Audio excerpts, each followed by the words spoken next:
Ladies and gentlemen, we've got a raging March Madness update here. We're getting into the conference tournaments. Let's get right into the bombshell that was dropped yesterday. And Jalen Clark, one of the best defenders in college basketball, out for the season with an Achilles injury. UCLA was just recently bumped up to a 1 seed. This is going to have significant effect on their overall tournament hopes, and that is a very tough blow. It's not the worst thing in the world because this is not their leading scorer, but still a very good defender, one of the better defenders in college basketball, and a good role player who can score, is out for the year. So very, very tough news there. Let's get to all the action from yesterday, and what a statement made by the Ohio State Buckeyes, beating Wisconsin, controlling that game. They move on. Guys, Wisconsin is done. They can enjoy the CBI. They're completely out of it.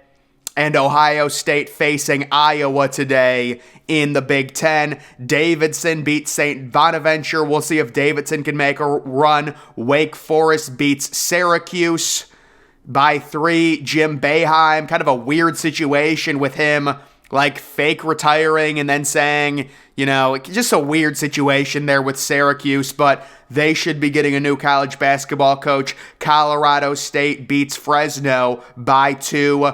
I would not expect Colorado State to advance past that. And then we do have Pittsburgh beating Georgia Tech. Pittsburgh right now, they need these wins really bad in the ACC. Giving up 81 points to Georgia Tech, not the best thing, but they still get the win. How about this? Congratulations are in order to Texas A&M Corpus Christi University. They will be a 16 seed. Guys, I will admit, I did want to see Northwestern State win and then possibly face Northwestern in the ultimate rivalry, but that was never going to happen because they were going to be a 16 seed. Either way, Texas A&M Corpus Christi will be very likely in the first 4 play-in games versus another 16 seed. Congratulations there. Washington State beats California. I believe California is 3-29. Did they finish 3-29? How about DePaul beating Seton Hall? Oh my goodness, very bad. Obviously a horrible loss for Seton Hall. They were playing better there. Howard crushes SC State.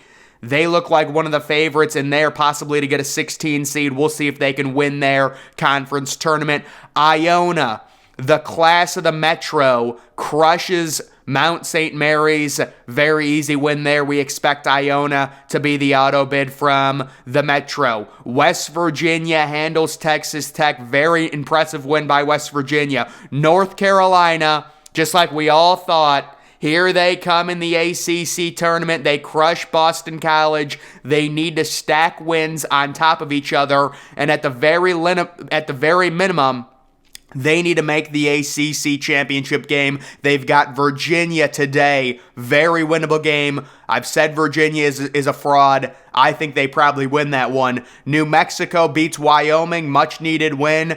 Congratulations are in order to Colgate University, who officially have a dynasty at this point. 3 straight years they win the Patriot League. They will be a very likely 15 seed going into March Madness. They beat Lafayette, who somehow made the championship game at 11-22. And I did say if Lafayette won this game, I would pick them in the first round. So I dodged a little bit of a bullet. But let's be honest, everyone knew Lafayette wasn't going to win. I'm not giving myself too much credit there. Virginia, hard-charging Virginia, one of the darlings of March so far, destroys Georgetown in a stomping 80-48. They've got a lot of momentum right now. Texas Southern with an upset win over Alcorn State. Alcorn State, one of the favorites in that conference. That's a big upset. You've got Ryder, the 2 seed in the Metro, losing to St. Peter's. Imagine St. Peter's makes the tournament again. Oklahoma State beats Oklahoma in a lower scoring Big 12 game. NC State Guys, watch out for NC State. I had them winning the ACC. They dropped 97 against Virginia Tech when a lot of people had Virginia Tech winning that game. Congratulations are in order for Montana State University. And as a 2 seed, they're going to the NCAA tournament. They will very likely be a 15, but they make it. If you guys remember, Eastern Washington was the 1 seed, and they lost in the first round. So Montana State, I am not going to be picking Montana State, to upset anyone, but congratulations to them. And then Arizona State gets a much-needed win against Oregon State. They're on the bubble right now. They needed that win really bad. Let's get an official bubble update. Last 4 byes, NC State, Boise State, Pittsburgh. So NC State and Boise State need these wins. So does Pittsburgh. Mississippi State, they're starting today, I think, in the SEC. Then you're taking a look at the last 4 in. So those teams right now, they're insulated. All those 4 teams in the upper left quadrant, they have that bye. The teams that would be playing in the first 4, Penn State, Rutgers, Oklahoma State, and Utah State, the last team in the field right now. The first 4 out, Arizona State, Nevada, North Carolina. Wisconsin is done. Wisconsin should be just drawn up and mocked to be a 1 seed in the CBI. That's where I think Wisconsin is headed. And then you've got the next 4 out. Michigan needs to do work. Charleston. Well, I don't know why Charleston is on there. Charleston, what? Guys, this is updated. But yes, Charleston is already in the tournament. I don't know why it has them listed, but they are in. Clemson needs to do significant work. They probably need to win the ACC, and Oregon's got to upset someone in the Pac-12 there. We've also got this. I know it's frustrating when schools win their conference tournaments and can't play in the NCAA tourney, but if there is no transition period into D1, then schools could shuffle in and out like it's the transfer portal. Tough problem with no easy solution. So yeah, this is in response to Merrimack winning their conference and not being allowed in the NCAA tournament. And I have to agree with the dude who says, 4 years is too long. I would probably take it down to 3 years. There does need to be a period to where you can't just transfer into Division I and get into the tournament. I agree. But 4 years is just too long. That should be at least cut down to 3 years. In my opinion, this was the quote from Jim Boeheim. I've been very lucky to coach this long. I think everyone missed my retirement speech last week. Nobody picked up on it. It's up to the university. So, very sad way to go out here. It seems like he's saying, I want to retire, but if the university wants to have me back, I'll be back. The writing's on the wall here. Just a weird situation there overall. Wisconsin, as one of the last 4 in on majority of brackets, just suffered a quad 2 loss to Ohio State. The Badgers are now 17-14 and will have to anxiously wait for their name to be called on Selection Sunday. They're not going to have to wait for anything. Wisconsin has such a horrible net rating. You cannot lose to a Ohio State team that has a record under 500, and they were completely controlled that entire game.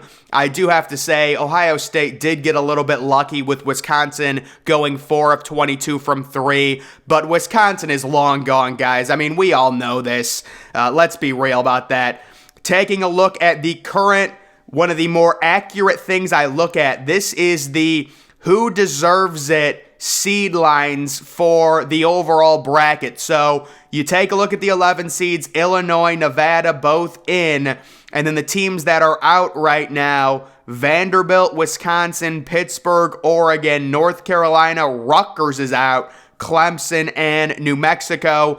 Mississippi State, Providence, Penn State, Arizona State, all playing in the first 4 in this scenario. Also, NC State sitting as a 9 seed, Oklahoma State sitting as a 10 seed. That's due to their strength of schedule for Oklahoma State to be a 10 seed right there. But just taking a look at the 1 line, you can see UCLA above Purdue, but they do have that injury. It's important to note they do have that injury to their best defender. Gonzaga's bumped up to a 2 seed right now. Texas and Baylor also on the 2 line. Arizona knocked down to a 3 seed. UConn on the 3 line. Kansas State and Marquette. Tennessee sitting as a 4 seed. Xavier, San Diego State. How about Texas A&M getting some significant respect? Most bracketologists have Texas A&M on the 6 or the 7 line, but yes, Texas A&M has been really good in SEC play. They do deserve respect. Let's take a look at some important matchups tonight.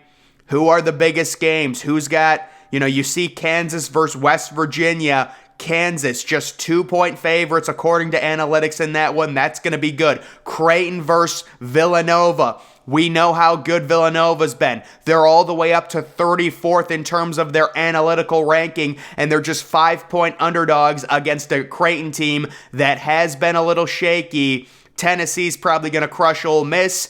Arizona's probably going to crush Stanford. Or actually, Stanford's kind of respected. They're only 7-point underdogs. San Diego State needs to take care of business against Colorado State. Other big games, look at the green.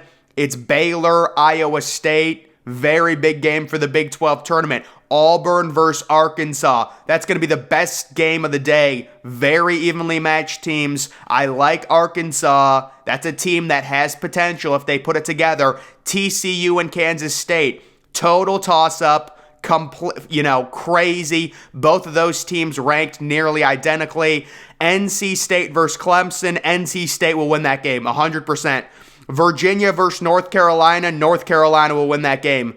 Oregon versus Washington State. That's a low-key, really good matchup. Oregon needs to win it. Michigan, Rutgers. Both of those teams need to win that game, but Michigan needs it more. They're desperate. They're in the next 4-out category right now. They need that one. Iowa, Ohio State. Iowa sitting as 2.5-point favorites.